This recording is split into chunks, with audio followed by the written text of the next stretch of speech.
Let's see if we can do this. I don't know where I'm going to put this, all this crap here. I think you could set a phone on it.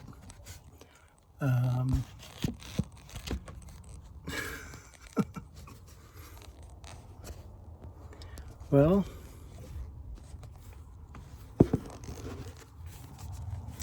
anyhow, the price of batteries. I'm not talking about the ones I was putting in my headlamp, but just your damn car battery.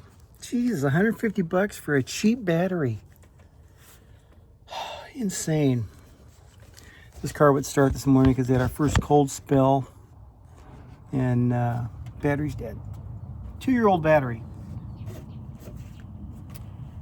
And I know how to test them. It's garbage. It's interesting to see. Are we on? We're on. It's interesting to see people on the left, especially journalists, who are kind of changing their tune. You know, maybe trying to be more accepting of Trump or whatever. And I guess some are changing their. Well, they're just changing their tune. It's like they don't want to get kicked off the bus, off the train. But there's a lot of people that are, not all of them, but a lot of people all of a sudden that are warming up to the idea that, well, Trump's it, so we just got to make the best of it. And not necessarily in a go along to get along way. I'm talking about journalists for the most part. They don't want to be on a losing team. And you'll see how they're throwing Kamala under the bus, they're throwing Biden under the bus. And you know, even though they lied about him for so long. But it's interesting to see how many and how quiet things have been. That kind of scares me. But you can see where they are disassociating or separating themselves from a losing campaign. So not all of them, but a good enough number where it's noticeable. And it reminds me of when Trump lost. And I live in the Fresno market radio. And we have one very large, self-proclaiming. I shouldn't say that. They don't complain. They don't proclaim themselves to be right-wing or conservative, but on the right. They completely threw Trump under the bus. I mean, they like wiping something nasty off your shoe. They got rid of Trump so fast to make your head spin. I used to listen to a lot of talk radio.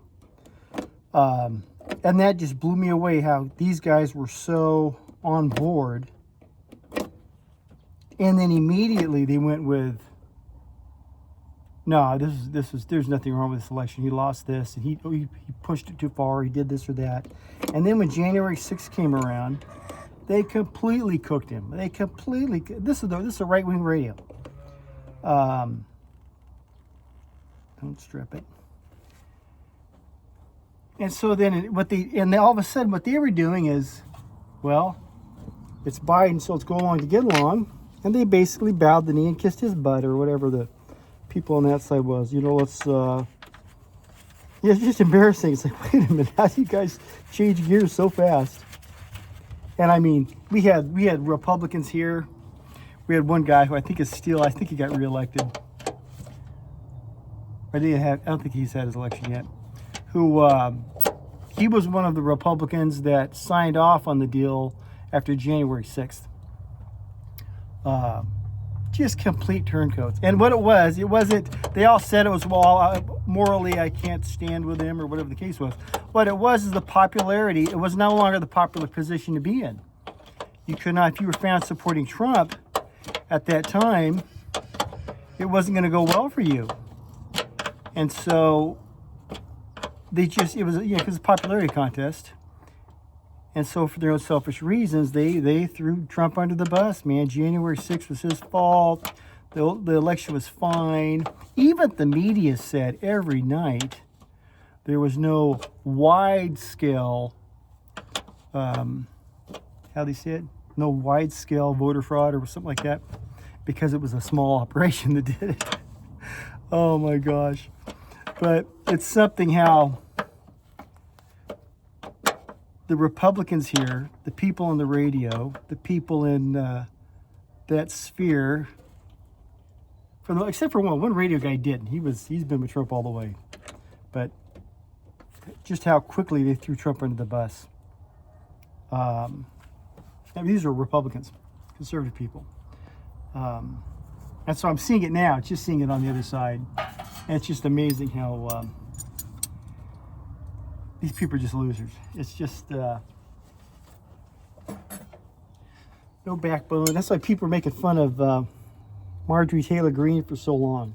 I said, hey man, you got to rethink that, because she's actually the only man up there, and I don't mean that in a negative way. She's the only one up there that has the stones, I hate to say it, to stand up. And she said some wild things, but for the most part, she's been spot on. But to see the other side do it now is kind of entertaining. It just shows that. And since then, it was. I used to listen to a lot of the talk radio here. Oops, wrong side. A lot of the talk radio here. And I did not agree with how they handled Trump's loss. I did not agree with how they handled questioning questioning the election. Then they wanted me to get a vaccine. And then they wanted me to go to war with Russia. I said, okay, I'm done. I'm done with these losers. They actually had the radio guy here who's been here forever. Said at one point, he said, if I had the wherewithal, and he was just, yapping, but if I had the wherewithal, I'd pay a group to go out and take Putin out myself. Meanwhile, the guy's 100 years old. He's not having to go over and fight. But the potential that your kids were, and because this fruit ball, it's just the silliness. So it was talk radio is really big here, and I gave up on it after that. I haven't listened to it since.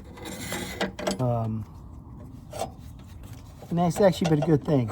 I never listen to the news on television or anything. I don't have a TV, but anyhow, the point of the video is just amazing how they it's just on the other side of the aisle now, how quickly they'll sell out their position to kind of stay back in the game. It's just scumbags. They're all just scumbags. Embarrassing. Anyhow, love you. God bless. Let's hope this battery works. $150.